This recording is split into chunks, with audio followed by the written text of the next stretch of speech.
So once person Tammareddy Varadaraja గారిని విద్యురాస్కు స్వాగతం పలుకుతున్నాము. Channels ఒక్క నిమిషం సార్. ఛానల్స్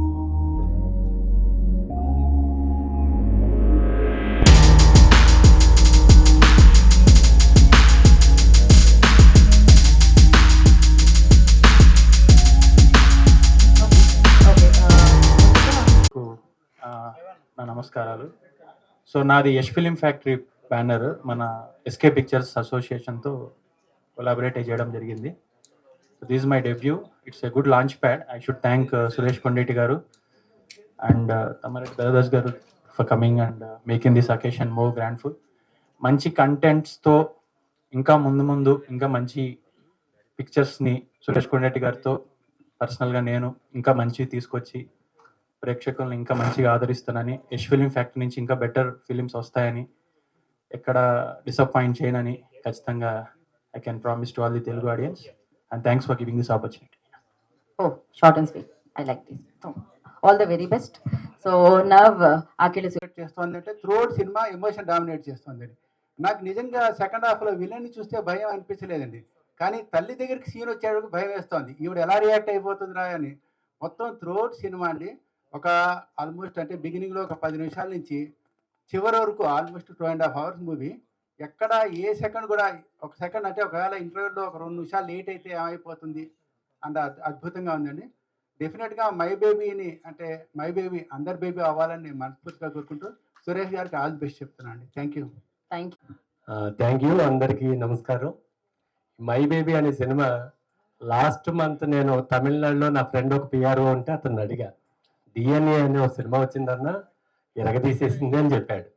ఆ సినిమా సురేష్ కొండేటి గారు తీసుకుంటున్నారని తెలిసి సురేష్కి ఫోన్ చేసి నేనే చెప్పాను, సూపర్ సినిమా, సూపర్ హిట్ అని చెప్పాను. నిన్న సినిమా చూస్తున్నప్పుడు అసలు ఆ సినిమాలో లేనిది ఏంటి అనేది అర్థం కాలేదు నాకు. ఒక చిన్న పాప, ఆ పాప ఎమోషను, 2 అతను ఒక తాగుబోతు, అబ్బో చాలా ఎలివేషన్స్ ఉన్నాయి. చాలా ఎక్సైట్మెంట్తో చూసే సినిమా నేను. చిన్నపిల్లలు నిద్రలో నవ్వుతూ ఉంటారు. అప్పుడు మా అమ్మగారు అనేవారు, ఒరే మీ నాన్న తీసుకుపోతున్నానంటే ఏడుస్తుంది ఆ పాప, మీ అమ్మని తీసుకుపోతున్నానంటే నవ్వుతుంది అని చెప్పేవారు. అలా ఈ డిఎన్ఏలో పోలీసు, తండ్రి, తల్లి ఎవ్వరూ చేయలేని ఒక కాన్సెప్ట్ ఆ పాప చేసింది. మై బేబీ నిజంగా it's my baby. Thank you so much. Thank you Radha గారు. కళ్ళ వెంట నీళ్లు తెప్పిస్తాయి. ఒక సీన్లో పర్టికులర్గా ఒక సీన్ చెప్తాను. ఇద్దరు తల్లులు ఎమోషన్, ఒక తల్లి కళ్ళ వెంటనేమో ఆనంద బాష్పాలు, ఇంకొకరి కళ్ళ వెంటనేమో ఇంత సాడ్ బరువెక్కిన హృదయంతో ఆమె కన్నీళ్ళు పెట్టుకుంటుంటే 2 ఎమోషన్స్ని ఒకేసారి క్యారీ చేసే ప్రేక్షకుడికి అయితే కన్నీళ్ళు ఆగవు. నెక్స్ట్ ఇంకో సీన్లో సేమ్ తల్లి పడే ఆవేదన అసలు ఎంత ఇదిగా ఉంటుందంటే అంత మనసుకు హత్తుకునేలా ఉంటుంది. ఈ మూవీ చూస్తున్నంతసేపు ఎక్కడ కూడా బోర్ అనిపించలేదు. డైరెక్ట్గా దర్శకుడు కాన్సెప్ట్లో కూడా వెళ్ళలేదు. ఒక చిన్న పాయింట్ని తీసుకొని, అంటే ఒక యాక్సిడెంట్ని మెయిన్గా తీసుకొనేసి ఈ సినిమా చుట్టూ కథని అయితే అద్భుతంగా రాసుకున్నాడు. ఎక్కడ స్టార్టింగ్ నుంచి ఎండింగ్ వరకు ఎక్కడా బోర్ అనిపించదు. బాగా ఎంజాయ్ చేస్తారు. ప్లస్ ఆ సినిమాని మనసుతో ఇంటికి మోసుకొని కూడా వెళ్తారు. Please watch my baby movie. Thank you ప్రజా. వచ్చి జర్నలిస్ట్ జర్నీ చేసి మై బేబీ అంటే ఇదే నా సినిమా అంటూ మై బేబీగా వచ్చి తీసిన ఈ సినిమా రాత్రి చూశాను. తమ్మారెడ్డి వరదరాజు గారు రావడం కూడా చాలా ఆనందంగా ఉంది.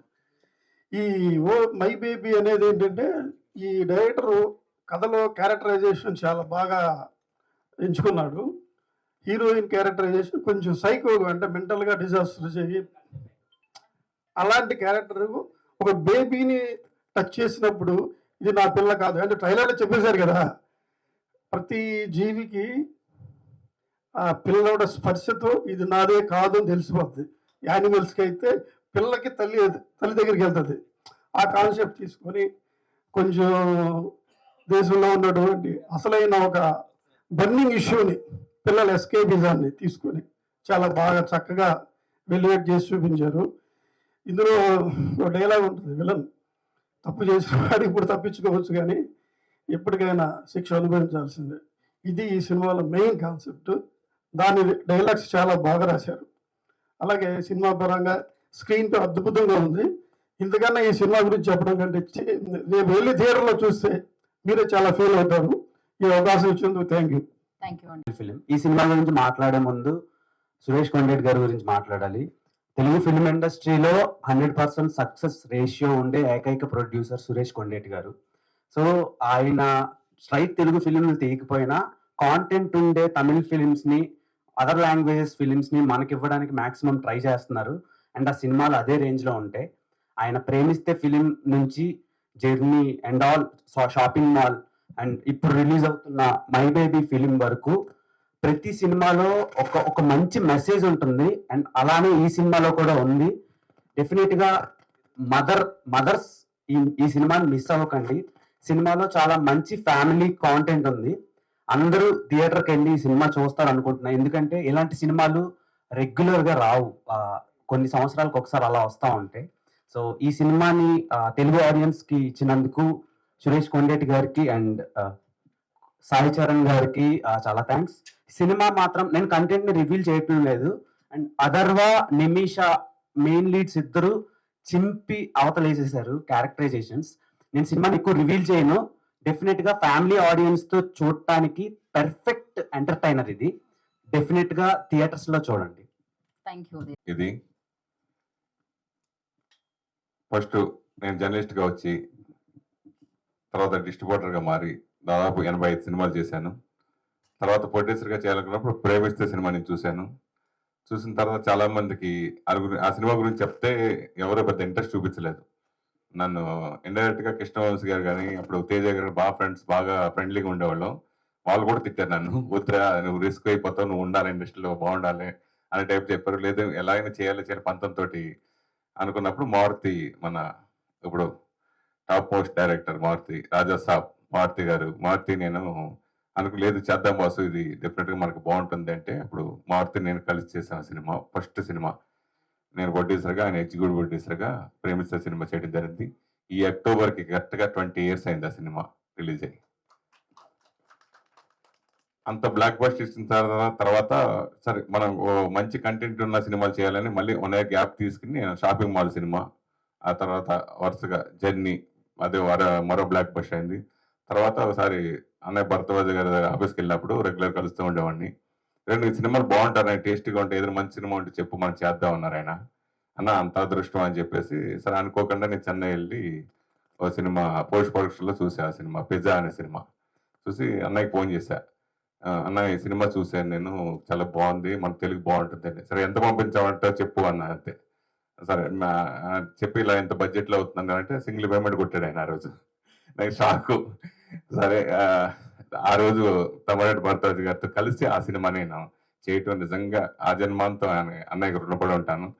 ఎందుకంటే దాసనారాయణ గారి తర్వాత మన దాసనారాయణ గారితో చెప్పుకోలేని పనులు కూడా చాలా వరకు ఇండస్ట్రీలో సమస్యలన్నీ తీర్చే కార్మికుడు మన తమ్మారెడ్డి భరద్వాజ్ అన్నయ్య. అంత అలా ఇండస్ట్రీలో ఏ ప్రాబ్లం వచ్చినా అన్ని చిటికలో సార్ట్అవుట్ చేసే మనిషి ఆయన, ఇండస్ట్రీ పెద్ద.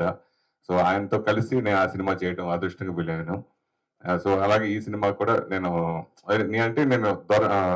ఓన్గా ఇదే గమ్మున రిస్క్ తీసుకోను. నేను ఇండస్ట్రీలో ఉండాలనే భయంతో, ఎందుకంటే ఇండస్ట్రీలో ఎలా వచ్చి ఎలా వెళ్ళి ఎలా ఏమైపోయారు అనేది చాలా మంది చూశాను.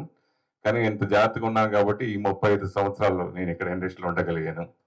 సో తర్వాత ఈ సినిమా బాగుంది, ఎవరైనా ఉంటే బాగుంటుంది అనే ఉద్దేశంతో నేను అంటే సరే ఇప్పటి నుంచో అంతకుముందు ప్రొడక్షన్ చేద్దామని వచ్చిన చరణ్ గారిని, వద్దు సార్ ఇప్పుడు ప్రొడక్షన్ కొంచెం భయం వేస్తుంది, ఆగండి అంటే ఆపితే సరే ఇది ఫస్ట్ చేద్దామని చెప్పి ఆయన్ని చేద్దామంటే వెంటనే ఓకే చేసి ఆయన కూడా సింగిల్ పేమెంట్ కొట్టారు పాపాలకి. సో అలాగా చేస్తే ఈ సినిమా మీ ముందుకు, ఎందుకంటే ఈ సినిమా నేను ట్రైలర్ చూసిన తర్వాత బాగా నచ్చి రిలీజ్కి చెన్నైకి వెళ్ళిపోయా. వెళ్ళి రిలీజ్ రోజే చూసా. థియేటర్ చూస్తే ఆ రోజు మార్నింగ్ షో బుక్ చేసుకుంటే టికెట్ లేవు.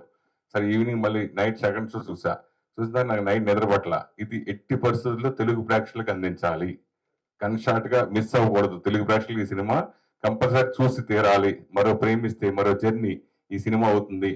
100% రిలీజ్ చేయాలనే పంతంతో నేను వాళ్ళు బాగా ఎక్కువ రేటు పెట్టారు, ఎక్కువ రేటు చెప్పినా సరే నేను ఇలా నా బ్యాక్గ్రౌండ్ ఇది డెఫినెట్గా మనం చేద్దామండి బాగుంటుందండి అని కన్విన్స్ చేయడానికి కొంచెం వారం రోజులు టైం పట్టింది. సో ఇప్పుడున్న పరిస్థితులు ఇవన్నీ తెలుసు మనకి, థియేటర్లకు సంబంధించి జనాలు రావట్లేదు అంటే, లేదు ఈ సినిమాకి నాకు కంటెంట్ మీద నమ్మకం ఉంది, వస్తారు అనే నమ్మకంతో, ఆ నమ్మకం నాకు నిన్న ప్రీమియర్ షో వేసినప్పుడు నెరవేరింది. నిజంగా మురళీమోహన్ గారు, లెజెండరీ మురళీమోహన్ గారు కానీ వీళ్ళందరూ వాళ్ళ కంట తడి పెట్టుకుని అంత ఎమోషనల్గా ఆయన మాట్లాడిన మాటలో super success, blockbuster hit కొట్టాను అనిపించుకున్నారు. So I'm very very happy. చాలా రోజుల తర్వాత, అంటే నాకు తెలిసి నేను కరోనా తర్వాత సినిమా ప్రొడక్షన్ ఏది సినిమా చేయలేదు. సో ఇప్పుడు తరానికి ఒక 5 ఏళ్లలో వచ్చిన జర్నలిస్టులందరికీ, యంగ్స్టర్స్కి అందరికీ నేను తెలియకపోవచ్చు. సో నా అసలు బ్యాక్గ్రౌండ్ ఇది ఇప్పుడు మీకు తెలిసింది. సో కాబట్టి ఇదివరకు జర్నలిస్ట్గా ఉండి తర్వాత నేను మళ్ళీ తర్వాత ప్రొడ్యూసర్గా మారి, డిస్ట్రిబ్యూటర్గా మారి ఎన్నో బ్లాక్ బస్టర్ ఇచ్చాను. తర్వాత మీ ముందుకు వచ్చాను. తర్వాత మళ్ళీ ఇప్పుడు మళ్ళీ జర్నలిస్ట్గా ఉన్నా చేసి మళ్ళీ ఇప్పుడు మళ్ళీ మీ ముందుకు వస్తాను. ఈ సినిమాని పెద్ద హిట్ చేసి ఆస్వాదించాలని నా తోటి మీడియా మిత్రులు అందరూ కూడా ఇదివరకు సహకరించినట్టుగానే ఈ సినిమాకి సహకరించి పెద్ద హిట్ చేయాలని, అలాగే అన్నయ్యకి పిలిచిన వెంటనే నాకు సెంటిమెంట్గా నేను వస్తారేమో చూస్తాననుకున్నా, ఆయన వేరే పనులు బిజీగా ఉండి, లేదు నాకు కంపల్సరీ కావాలని చెప్పి బలవంతంగా రప్పించాను. థ్యాంక్ యూ అన్నయ్య, థ్యాంక్ యూ సో మచ్. అలాగే ఈ సినిమాని నేను పొద్దున ఫోన్ చేశారు సార్. ఫోన్ చేసి నేను ఆయనకి రైటర్గా నేను మంచి అభిమాని, ఆయనకి తెలిసి చెప్పలేదు. నేను ఫోన్ చేసి మీ సినిమా చాలా అద్భుతం, మీరు ఏం మాట్లాడదు, మీరు రామనేశ్వరుడికి వచ్చేయండి, మీరు అక్కడ మాట్లాడండి అని చెప్పేసి అనమాట. చెప్పి ఫోన్ పెట్టేశా. టక్కన ఆయన వచ్చారు, వచ్చి ఆయన అభిప్రాయం తెలిపినందుకు థ్యాంక్ యూ. అలాగే గీతావతి గారు కూడా షార్ట్ టైంలో నిన్న ఫ్లైట్లోంచి డైరెక్ట్గా పివి థియేటర్కి వచ్చారు ఆవిడ. సో అలా అందరికీ థ్యాంక్ యూ. సో నాకు సహకరించిన ప్రతి ఒక్కరికి పేరు పేరు చేస్తాను. దయచేసి ఇది మన సినిమా, ఇది తెలుగు ప్రేక్షకులకు బాగా ఆదరిస్తారు. మా మీడియా మిత్రులందరూ కూడా ఈ సినిమాని బ్లాక్ బస్టర్ హిట్ అయ్యేంత వరకు ఆల్రెడీ హిట్ అయింది. ఎందుకంటే దాదాపు ఆల్మోస్ట్ 359 స్క్రీన్స్లో ఈ సినిమా రిలీజ్ అవుతుంది. 359 స్క్రీన్స్. నాకు మర్తిపోయింది. పొద్దున్న ఏషియన్ సునీల్ గారు అది పేపర్ చూసిన తర్వాత నైజంలోనే 130 థియేటర్లు వచ్చినాయి. లిస్ట్ చదివా, 1, 2, 3 లెక్కేసుకున్నా. నా సినిమాలన్నింటిలో హైయెస్ట్ రిలీజ్ అవుతుంది నైజంలో. సో దాదాపు 359 సినిమా. రేపు పెరగొచ్చేమో, మళ్ళీ చూడాలి, 100% పెడుతుంది. జర్నీ సినిమా చేసినప్పుడు కూడా అంతే. వానిష్ అన్నప్పుడు నాకు తెలుసా ఇంకో పెద్ద సినిమా రిలీజ్ అయింది. తర్వాత నన్ను అందరూ తిట్టారు, ఏంట్రా రిలీజ్, నాకు నమ్మకం ఉంది చేద్దామని రిలీజ్ చేశా. ఫస్ట్ షో నుంచి మొత్తం అన్ని థియేటర్లు మందే చేశారు అప్పుడు. సో అలా తర్వాత ఈ సినిమా ముందే చేయటం. సో ఈ సినిమా ఆదరించాలని మనస్ఫూర్తిగా కోరుకున్నాను. అలాగే ఈ సినిమా మీద నమ్మకంతో నేను డిస్ట్రిబ్యూటర్ ఉన్నాయి, చాలా సినిమాలు కొన్నా. ఎవరు కొంటారు అనుకుంటే డిస్ట్రిబ్యూటర్ లేడు, డిస్ట్రిబ్యూటర్ అనేది అసలు కనుమరుగైపోయారు అనుకున్న సమయంలో ఇలా నా మీద నమ్మకంతో ఈ సినిమా ఆల్ ఏరియాలు ఓన్లీ 2-3 రోజులు, నేను బిజినెస్ స్టార్ట్ చేసిన 2 రోజులకి ఆల్ ఏరియాస్ NRIకి మొత్తం అందరు కొనటం అనేది నిజంగా నా మీద పెట్టిన నమ్మకం. సినిమా చూసి వాళ్ళందరూ రాత్రి చాలా హ్యాపీ ఫీల్ అయ్యారు. సో వాళ్ళందరికీ థ్యాంక్స్ చెప్పుకున్నాను. ఈ సినిమా మంచి రిలీజ్ అవుతుంది, మంచి టైంలో రిలీజ్ అవుతుంది. ప్రేక్షకులు ముందుగానే నాకు రేపు ఎల్లుండి అవట్లేదు 3 రోజుల్లో మీ అందరు థియేటర్గా చూసేయాలని మనస్ఫూర్తి కోరుకున్నాను. Thank you so much. Thank you Suresh Kondeti. లాగా 100 సినిమాలు చేయలే, 100 సినిమాలు చేసిన దాకా చూపించాడే. అది రేపు ఎల్లుండి దాకా నడుస్తూనే ఉండేది. 20 సినిమాలకి అయిపోయింది. ఆకలేసి పడిపోతాం రా బాబు అంటే సినిమాలు చూపిస్తా ఉన్నాడు ఆయన. అయితే చేసినవన్నీ మంచి సినిమాలు చేశాడు, అద్భుతమైన సినిమాలు చేశాడు. నిజంగా ఇవాళంటే ఓటీటీలు వచ్చినాయి, కానీ ఇంతకుముందు ఓటీటీలు లేవు కదా. మంచి సినిమా మనకు రావటం అనేది డబ్బింగ్ చేస్తేనే వచ్చాయి. సో తను డబ్బింగ్ చేసి మంచి సినిమాలన్నింటినీ మనకు తీసుకొచ్చాడు. అన్నీ సక్సెస్ఫుల్ సినిమాలే. అక్కడ అయినాయి, మన దగ్గర కూడా సక్సెస్ అయినాయి. అట్లాగే ఇప్పుడు మై బేబీ కూడా అక్కడ DNA అని బ్రహ్మాండంగా ఆడుతున్న సినిమా, దాన్ని ఇక్కడికి సక్సెస్ఫుల్గా తీసుకొచ్చాడు. నిన్న అందరూ చూశారు, బాగుందన్నారు. మంచి సినిమా కావాలంటాం, కానీ ఎట్టగా ఓటీటీలో వస్తుందిగా చూస్తాం అనుకునే జనం మంచి సినిమా థియేటర్ ఎక్స్పీరియన్స్ ఎప్పుడైనా థియేటర్ ఎక్స్పీరియన్సే. మై బేబీని వచ్చి థియేటర్లో చూడండి, చూసి ఆనందించండి, ఆస్వాదించండి. Thank you. Thank you Bharat garu. Thank you so much for coming and racing